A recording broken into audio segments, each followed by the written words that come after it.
Republic Commando came out in 2005, but I only got to play it years later, since at release I was a broke-ass hack student living in a shoebox. You command a 4-man clone commando squad through 3 very different campaigns during the Clone Wars. Primarily, it's a super fun and immersive shooter with good controls, especially for its time, and the squad dynamics were unmatched.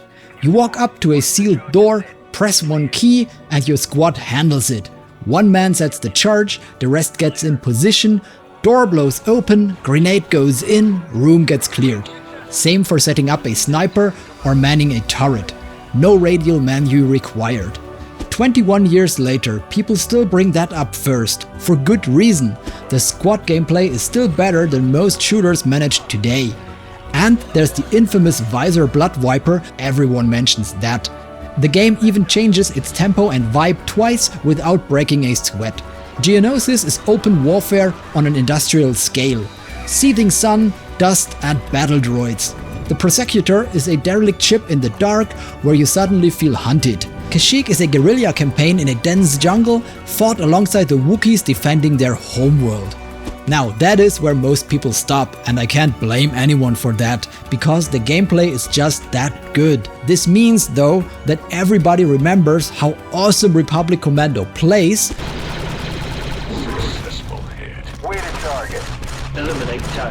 but almost nobody asks what it's actually about, which is a shame, since this game has so much more going for it. Dig deeper, past everything I just mentioned, and almost everyone lands on the same word: brotherhood. Me included, until recently. Well, brotherhood, watching each other's back, Delta Squad bicker, Scorch cracks jokes while things explode. When you go down, they come for you no matter what. And you wade through fire to do the same for them. But I just replayed the whole thing start to finish, and that's when I noticed brotherhood is too small and too warm a word for what's really going on. Because these 4 men were manufactured instead of recruited. More precisely, they were grown to specification and assigned to each other by cold logic. Never supposed to feel a bond that went beyond their purpose. So after replaying it, I think the actual story is about 4 men who developed a fault. They were built to work together and they ended up choosing each other, which is a very human thing and a very inconvenient one too, because the system that created them never agreed to be bound by it. And a system like that doesn't reward being human. Now, we need to take a closer look at all of that. So welcome to a deep dive into everything that made this game great, including its gameplay, but going beyond it. As of today, no game in the genre has ever matched Republic Commando's synthesis of setting, cast, story and squad gameplay. My beloved Halo Reach came closest. It only got half of it though, since it gave you a squad worth caring about and the setting fans wanted since 2001, but then made the squad invincible and it never actually let you command them. Star Trek Voyager Elite Force had the Commando squad, but they acted more like scenery with guns. So, after 21 years, not a single sci-fi commando shooter has managed to deliver the full package. Republic Commando is still unbeaten.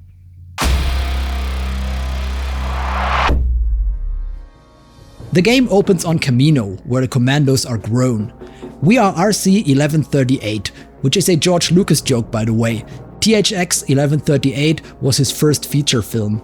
We get educated, trained and grouped with 3 other clones into a 4-man squad called Delta.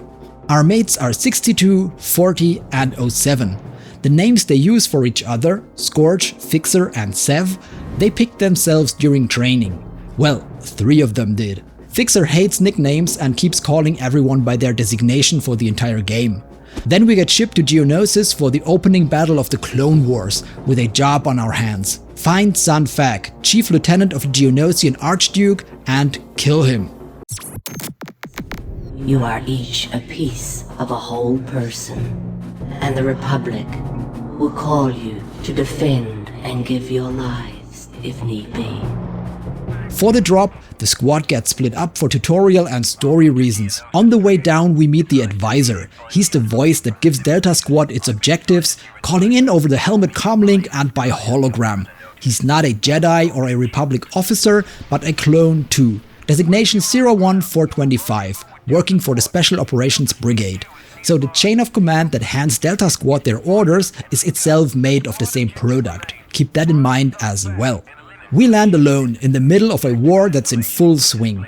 Gunships overhead, clone troopers dying in the dust, and thousands of battle droids. 6-2 turns up first. It's Scorch, Demolitions, and he's immediately making comments.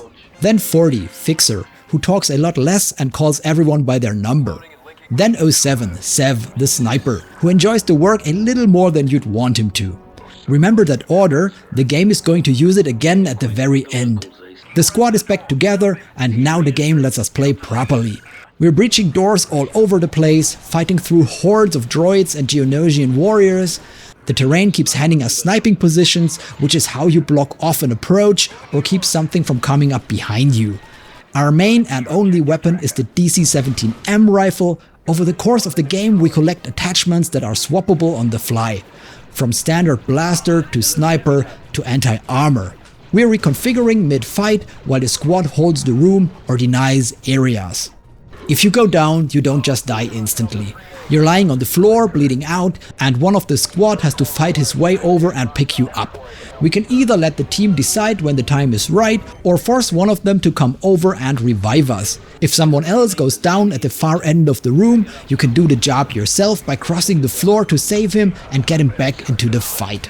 We corner Sunfak in a hangar. He's behind a shield warming up his fighter. When he gets airborne, he doesn't run, but turns the guns on us. So we put Sev on a sniper position and let him work. We cover him, he punches out the fighter's critical systems, and it comes straight back down crashing into the hangar floor. The advisor is on the comlink with the next task though, even before the wreck stops burning. There's no time to celebrate, Deltas. As you already know, 3-6's squad has been incapacitated. 36's mission was to disable a droid factory in the sector, but they failed. Delta Squad has been retasked for that purpose. Down in the foundry, the advisor tells us he cannot pinpoint the target because something is jamming him. Then the jamming takes him out too, mid-sentence, and for a while we're not getting any directions. So we go, and after a more or less lengthy battle, shields down.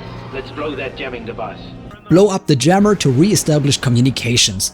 Deeper in, the Geonosian elites show up. They charge up a beam weapon and delete you with it if you're not cautious, which is quite annoying when you first meet them and you aren't prepared. They also are quite bullet spongy, so aiming for the head is a good idea. The game also does something here I really like. Kill one and you can pick up the beam weapon and use it for yourself. It runs on the fluids inside the elite's own arms, so it comes with whatever charge was left in it when it died, and then it's gone. Shortly after, we take the foundry down, and then we get orders to continue towards the core ship itself. The next stretch is the canyons, and it's the hardest thing in the campaign so far. Wave after wave of super battle droids in the open, with a crashed gunship full of clone troopers we cannot save. At the end of it, we pick up the anti-armor attachment, which we need immediately because a spider droid the size of a house is waiting on the other side of the wall, and shrugs off everything else we own. After blowing up the spider droid, a gunship comes and blows open the entrance of the core ship for us. Then Fixer does a bit of hacking and the squad splits up, each member with its own assignment. Alright sir, in you go. Happy hunting. The core ship is full of super battle droids that are not switched on yet, hanging in racks, dormant and waiting. Make too much noise and one of them boots up, and then more of them, and there's nobody here to pick us up if we go down. Nothing story relevant happens in this level, nobody dies, nobody gets taken, but it still serves a purpose. It's teaching us that being on our own is the thing to be afraid of. We find our squad again a level later, Zev first in a room with 3 droidekas, having what appears to be the time of his life. Then the other 2. We blow up a bunch of reinforcement dispensers, take the launch codes off the terminal, and run for the exit before the whole thing goes up. And yes, that's a timer you can fail. No 2026 safety nets here. Critical systems failure in 1 minute. Codes downloaded, sir. We've got the codes. Well done, Deltas. Now get yourselves out of there. It's good to see you, 4-2. All aboard! Let's quickly check who made this, since the way this game got made explains a lot about why it still works or rather why it aged like fine wine. Republic Commando came out of LucasArts in 2005.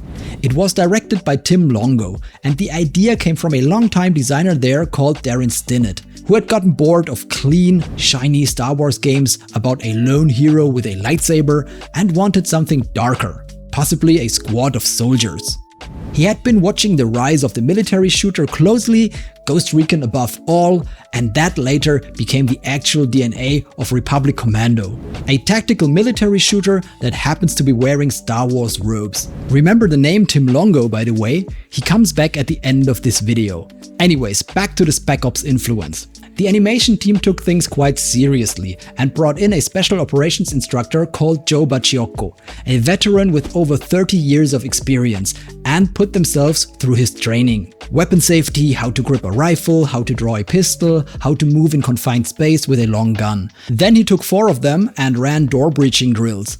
They took what they learned back to their desks and put it into the animations. The thing that stuck with me is what one of the developers said he actually walked away with. You really get a sense of what an actual soldier feels when they're walking through environments unknown, how vulnerable you are. That is the feeling the animators got from doing the drill, and they built it right into the game. The sound got the same treatment. They brought in Jana Vance, a Skywalker sound Foley artist whose credits include Saving Private Ryan and Minority Report, and she created the Trandoshan sounds out of a pineapple split in half because it gave her the weight and the wetness and the texture all at once. Foley artist Jana Vance has created sound effects for feature films like Star Wars, Minority Report, Saving Private Ryan, and Pitch Black. As he's talking, I'm kind of thinking, well, what do I have? And we have so many different things. And then, is it old? Is it new? Is it high tech? You pretty much have to go to your boxes and pull some things out. And then what we say is, what is the mic like? Sometimes when you get it in front of the microphone, it sounds a little bit different than just in the room with your ear. For the Trandoshans, David said, he wants them to be heavy and organic and kind of lizardy, but maybe monsterish. So I ended up using some pineapple. A pineapple actually split in half for that, which gave us the texture and gave us the density and gave us the weight and gave us some of the wetness.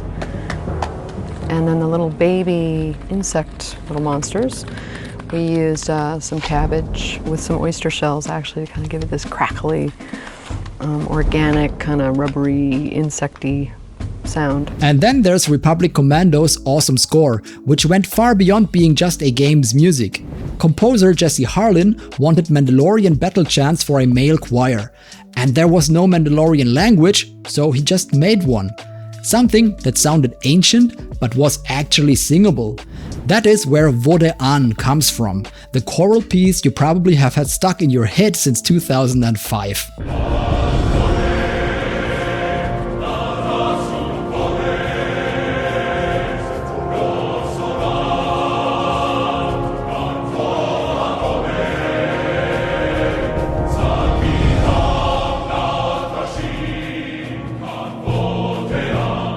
Then a LucasArts producer sent those lyrics over to Karen Travis, who was writing the tie-in novels, and asked if they were of any use to her. She asked if she could take it further and build the whole thing out, because she couldn't write the characters without knowing their language. They said okay, and she did. She turned it into Mandoa. She designed the grammar, created about 1,000 words, and put a glossary in the back of the second novel. That language is now the foundation of Mandalorian culture across all of Star Wars. Every bit of it started as words invented so a choir could sing them in a video game. Vodean, by the way, means brothers all. With that said, let's jump right into the ghost ship. Campaign 2 starts with a Republic assault ship that stopped answering. The Prosecutor went missing on patrol, turned up 2 weeks later in Separatist territory, and will not respond to anything. It was also Delta Squad's own ship. They were stationed aboard it after Geonosis. So in a way, we're not investigating a derelict, we are going home. We go in through the proton torpedo tubes in zero gravity, and then the squad splits up again. There are 4 data cores on this ship, and there are 4 of us, so everybody gets 1. The tone flip is immediately obvious. Geonosis was noise and sunlight and thousands of enemies. This is corridors, emergency lighting, and nothing moving. There's a jammer running somewhere aboard, so the advisor is gone and nobody is giving us objectives. Deltas, report in. Any signs of life? 7 here. I've got nothing. This is Delta 4-0. No life signs yet. 6-2 reporting. Nothing but Minox, sir. It's disgraceful. Then Scorch reports static on his visor. It gets worse, he says something is attacking him, and then he stops answering. Fixer, keep scanning for 6-2. I don't want to become a 3-man squad. Hold on to that sentence. The first bodies are clone troopers. Then we find one still alive, and Boss does not thank him for holding out. He directly asks him whether he came down to the torpedo bay to hide. The trooper denies it, says he was about to launch a torpedo and alert the Republic.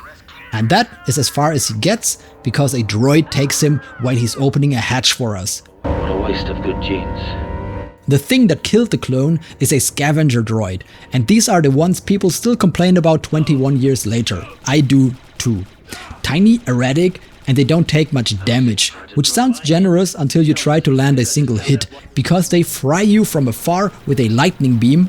If one manages to get on you, it drains your shield and health until you shake it off. Later we see Sev through a window 1 level down, and he's struggling with something organic, fast and armed.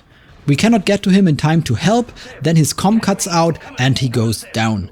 The things on this ship are Trandoshans, and fighting them is completely different to the droids we encountered before. Battle droids come apart if you look at them funny. Trandoshans soak our fire and keep coming, so we start using their guns also. Their shotgun, for example, which drops one in a hit or two, and there's never a shortage of ammunition because the previous owner is always lying right there. For the rest of this campaign, we are scavenging our way through our own ship, using the enemy's weapons because they often do the job better than our own. There also is one more interesting thing down here. In a maintenance shaft there is a dead clone trooper, and lying next to him is a lightsaber. An elegant weapon for a more civilized time, huh? Well, guess what? Times have changed.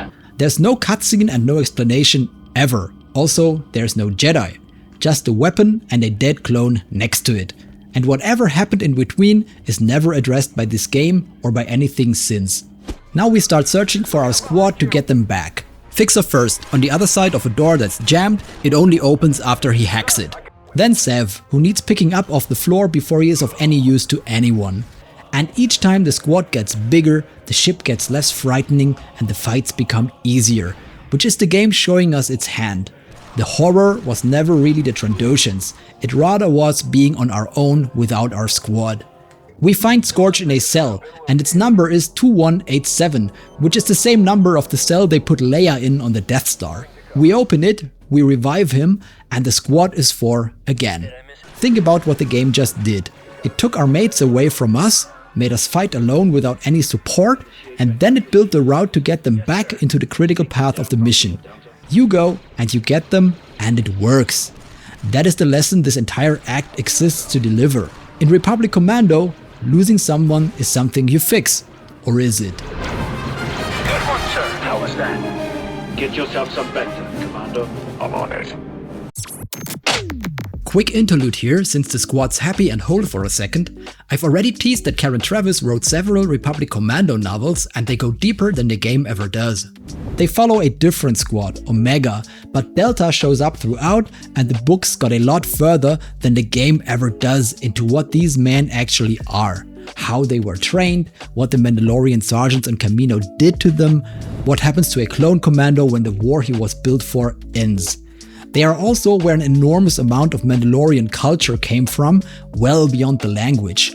The traditions, the codes, a lot of the material that later became load-bearing across the whole franchise.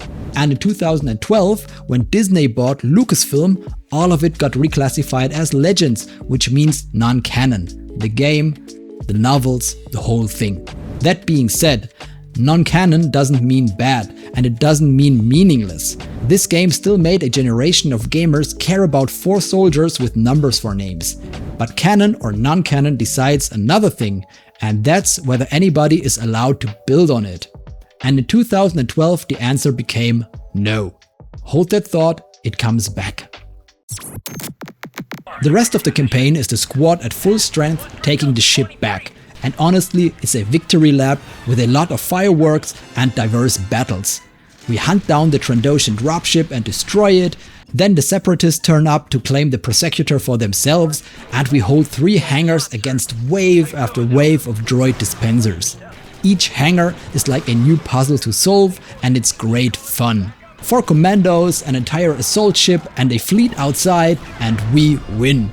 They have never been better than they are right here at the end of Act 2. No one steals a ship from the Republic while we're around. Everybody alive, everybody accounted for, the ship saved, which is exactly where the game wants us before it starts Act 3. Campaign 3 opens with a distress call from the Wookiee homeworld. Trandoshan slavers have moved in, they are running a slave trade, and they are doing it with separatist weapons, which means the two are working together. Delta Squad gets sent in to pull out one man, Tarful, the Wookiee chieftain currently in a slaver camp. Here the whole feel of the game changes again. Geonosis was industrial warfare, the Prosecutor was a haunted house, and this is a jungle. Dense and green, with searchlights sweeping the installations we're moving through with Delta Squad. The Wookiees we find and set free join in immediately, and they hit harder than we do. Eventually we get Tarful out, and on the way we find the evidence of the Separatist alliance. Then we spend 2 more missions wrecking their operation, landing pads, supply lines, and finally the bridge at Kashyyyk, which we drop into the water to stop their advance.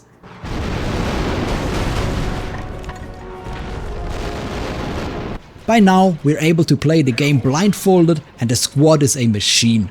4 well coordinated men, full loadout, and Wookiee rocket launchers when we can get them. Before the last mission, I want to tell you about a very interesting sequel to this that does not exist. Kevin Schmidt, one of the level designers, pitched Imperial Commando, which would have run through Order 66 with Delta Squad hunting Jedi. That got as far as concept art and finished design documents, and it was killed in 2004 before this game had even shipped. The pitch never got a proper hearing. According to lead engineer Brett Duville, LucasArts was rebooting itself, most of the team had moved on, and the idea just died. Some accounts put the blame on the Disney acquisition instead, and I genuinely can't tell you which version is correct. Now, let's wrap up the final mission.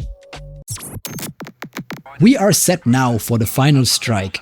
A separatist destroyer is unloading troops directly into the Wookiee city, and it has to come down. There are 4 Wookiee anti-aircraft turrets in the district, and there are 4 of us. You can see where this is going. Sev goes first. 07. He takes the first turret and he's off our squad's display. Geonosians come out of everywhere, and we're fighting our way around the spire towards the second turret. Fixer mans it. 4-0. Now we're facing a horde of super battle droids, and there are only 2 of us. Then Scorch leaves us. 6-2. Third turret. We walk the last stretch alone with an empty squad readout. Remember, at the start of this video, just before Geonosis, the game handed the squad to us one at a time. 6-2 first, then 4-0, then 07. Now it is taking it apart, piece by piece, in the same sequence, just backwards. We reach the 4th turret, which obviously is to be manned by ourselves. 4 guns open up, and eventually the destroyer comes down. We won. Then Sev's channel opens. He's under heavy fire. Boss, I've got a problem here. Sev, where are you? Multiple hostile. Lost his signal, boss. We'll find it again, damn it. Squad, regroup. We're going after Sev. Negative 3-8. New orders came through from the Jedi generals. Clear the area. Evac now. I don't care if they came from Master Yoda himself. As a matter of fact, they did, soldier. Now get your squad out of there. Blast our orders. 40? He's right, boss. We gotta evac. Sir, we have to go back. Watching this scene again, I noticed something. I always remembered it as Delta Squad standing up to the system. But watch it again and count who actually objects. The fault, which means the desire and the capability to object, only applies to 2 of them. Scorch and Boss want to go back. Fixer though, the man who has spent the entire game calling everybody by their number, tells Boss the advisor is right and that they should evac. He works exactly as designed, the other 2 don't. They share the same upbringing and training, but gained a different conception of what's wrong or right. And Scorch has a biological reason on top, since Zev is his pod brother. More importantly though, Boss even talks back to the Jedi Council for a man he was only assigned to, because what you go through with somebody can slowly outrank what you were raised to be. I don't care if they came from Master Yoda himself. Now you could say, man, this is war. Weighing one man against a full invasion isn't some alien cruelty. Real commanders in real armies sometimes have to leave real people behind, because saving one person might risk losing tens or even hundreds more. So, in my opinion, the advisor is not a villain and he's right. That's not the real question though. Republic Commando highlights something different here. And I'm not judging, I'm looking at it from a systemic perspective. What separates this from a human army is what it costs him. Leave a human soldier behind and there's a good chance somebody outside the chain of command gets to be deeply hurt or angry about it. Or both. A family, an inquiry, or a journalist. Zev has none of that. No family, no hometown, there's no ethics committee, and nobody will ever write an article about him. It's a closed system of clones, and nobody outside is accountable. Conveniently so, because that's the whole point of a clone army. Nobody is going to march for them, except someone does. Sir, we have to go back! And it fails, because the people who raised their voices, Boss and Scorch, are two subordinates inside the same institution that just wrote him off. Just after Scorch objects, the scene cuts to black and the next thing we see is the squad inside the evac shuttle, which means Boss must have given the order to pull out. Delta built a small system that cares, sitting inside a big one that doesn't have an interface for it. And here's the next thing. Notice what the big one does about it. Delta Lead, get your men under control. One commando is not worth risking an entire operation. One commando? He's talking about my pod brother. Hold on, advisor. What do you mean, an entire operation? I can't believe your team was the advance force for a full-scale Republic invasion. I had strict orders not to tell you. It was your reconnaissance, your intel that verified the operation.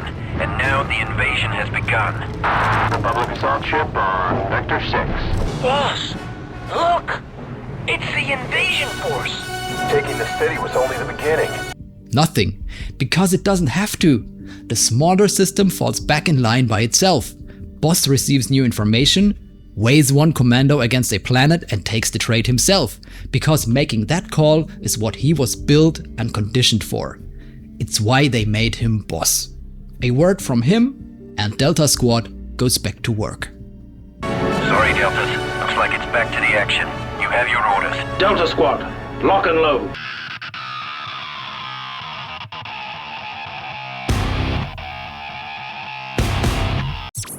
That's the thing I missed back then, and it is why Brotherhood is too small and too warm a word for what really happened. They never escaped their purpose. They only went slightly past it, and then came back on their own. I just love this game for how much passion went into every part of it, the Spec Ops consultant, the sound design, and they even invented a language for the score. That is insane.